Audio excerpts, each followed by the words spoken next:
Kau akan tahu segera Qarun, ketika azab Allah Subhanahu wa Ta'ala datang, tidak ada yang bisa melindungimu, tidak kekayaanmu, tidak rumahmu, bahkan tidak pengikutmu. Musa berbalik dan meninggalkan rumah itu tanpa menoleh lagi. Hatinya berat, tetapi ia tahu bahwa Qarun telah menutup pintu bagi peringatan Allah Subhanahu wa Ta'ala.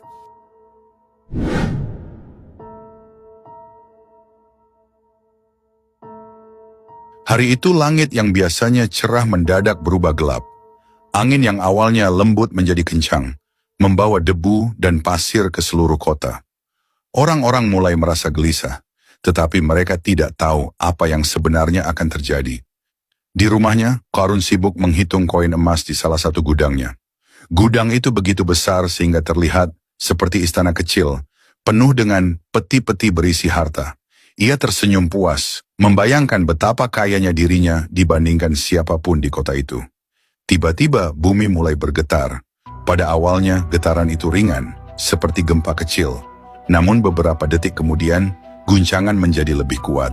Dinding-dinding rumah Qarun mulai retak, dan barang-barang mewahnya jatuh ke lantai. "Apa ini?" Qarun berteriak, wajahnya pucat.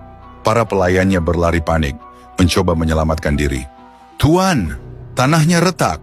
Kita harus keluar dari sini." Namun sebelum mereka sempat melangkah, tanah di bawah rumah Qarun mulai terbuka. Lubang besar muncul, menelan lantai marmer dan semua yang ada di atasnya. Gudang-gudang harta Qarun yang berada di dekat rumahnya ikut terguncang. Peti-peti emas, perak, dan permata berjatuhan ke dalam lubang besar yang semakin membesar. "Tidak, harta-hartaku. Jangan ambil hartaku." Qarun berteriak histeris, mencoba meraih salah satu peti emas yang meluncur ke lubang. Di tengah kekacauan itu, suara menggelegar terdengar dari langit. Suara itu begitu keras hingga membuat semua orang di kota terdiam dalam ketakutan. Ini adalah hukuman bagi Qarun yang sombong dan kikir. Harta yang ia banggakan akan menjadi saksinya di akhirat kelak. Qarun menoleh ke arah langit, wajahnya penuh ketakutan. Ia berusaha melarikan diri dari rumahnya, tetapi tanah terus berguncang, membuatnya terjatuh. Ia merangkak, mencoba mencari jalan keluar, tetapi lubang besar di tanah semakin mendekatinya. "Tidak, tolong, jangan ambil aku!" Qarun berteriak, suaranya serak. Namun bumi seperti hidup, menelannya perlahan bersama rumah, gudang-gudang harta dan semua hartanya yang lain. Saat tubuh Qarun tersedot ke dalam tanah, jeritanya terdengar di seluruh kota, membuat bulu kuduk semua orang yang mendengarnya berdiri ngeri.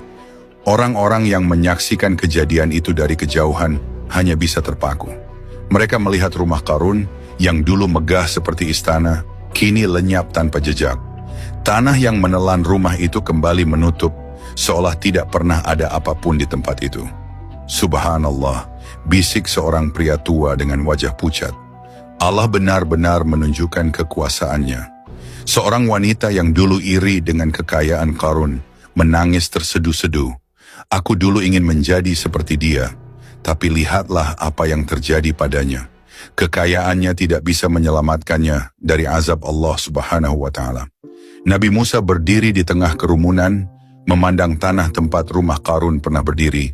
Ia berkata dengan suara lantang, "Inilah akibat dari kesombongan dan kekikiran. Allah Subhanahu wa Ta'ala tidak menyukai orang yang sombong. Semoga kejadian ini menjadi pelajaran bagi kita semua." Penduduk kota itu menundukkan kepala, merenungkan kata-kata Nabi Musa.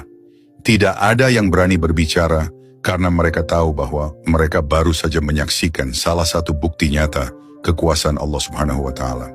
Setelah Qarun dapat azab dari Allah Subhanahu wa Ta'ala seperti itu, segera saja golongan masyarakat yang tadinya berangan-angan ingin mendapatkan kekayaan dan kemegahan seperti Qarun mengurungkan keinginannya. Mereka sadar bahwa harta kekayaan yang melimpah-limpah bukanlah jaminan untuk selamat dari siksaan Allah Subhanahu wa Ta'ala. Hanya keridhaannya lah yang bisa menyelamatkan.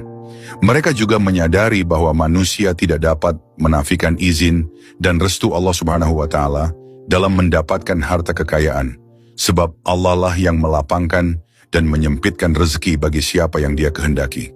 Kalau bukan karena lindungan Allah Subhanahu wa Ta'ala, kata mereka, tentu mereka akan ikut binasa seperti Qarun tersebut.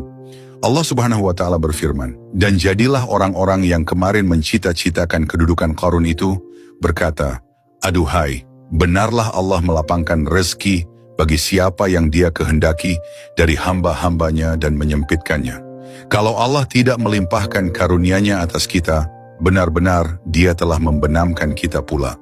Aduhai, benarlah, tidak beruntung orang-orang yang mengingkari nikmat Allah." Al-Quran Surah Al-Qasas ayat 82. Kisah Qarun terus diceritakan dari generasi ke generasi sebagai peringatan. Rumahnya yang megah, gudang-gudangnya yang penuh harta, dan kesombongannya yang melangit kini hanya tinggal kenangan.